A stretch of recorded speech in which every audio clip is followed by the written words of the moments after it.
In this video, we'll be looking at how to use the distributive property to solve a linear equation. So these equations look much more difficult than the regular linear equation, but in fact, they're not really that much more difficult. So let's do an example to get you comfortable. We're going to solve the following. 4 times 3x minus 5 equals negative 2 times x plus 8 minus 6x. All right, so in this example, we're looking at a bunch of stuff. It looks pretty complex, but there's a couple things you should remember. If there is no sign in between a number and a parentheses, that means that automatically we should know that the operation here is multiplication. Again, multiplication because there was no sign there.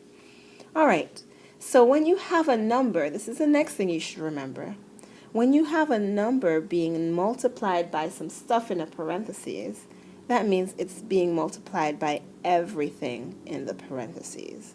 And that's our distributive property. We're distributing, or 4 in this case, within those parentheses, multiplying it by both things. Same for our negative 2. We're multiplying it by our negative x, and we're multiplying it by 8. So let's go ahead and do that first step and get that multiplication out of the way.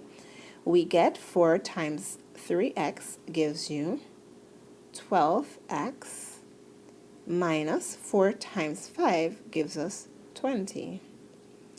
So that is equal to, again we go and we do negative 2 times negative x gives us positive 2x, and we have negative 2 times 8 gives us minus 16. And we had our 6x at the end, so we get that there also. Now, the next thing that we want to do is look through everything on each side and combine our like terms. So here we have 2x and here we have 6x, and those are like terms. So we're going to combine them. 2x minus 6x gives us negative 4x. And again, we just leave our 16 or minus 16 there. We didn't do anything with it.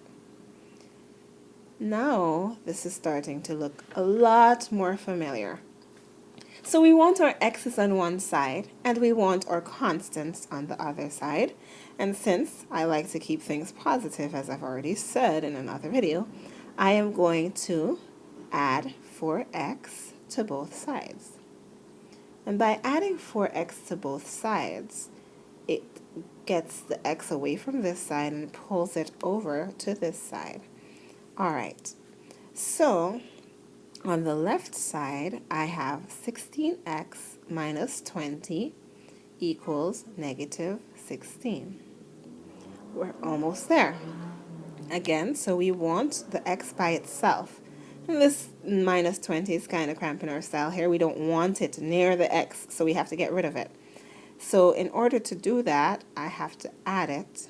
And whatever I do to one side of the equation, of course, I have to do it to the other side of the equation as well. And we get that 16x is equal to 4. And we are almost there.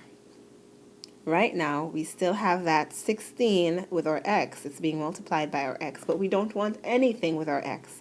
So since it's being multiplied, we have to divide it by 16 to get rid of it. But again, we have to do it to both sides.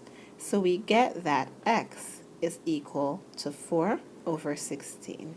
And if you want to simplify your answer, we have that x is 1/4.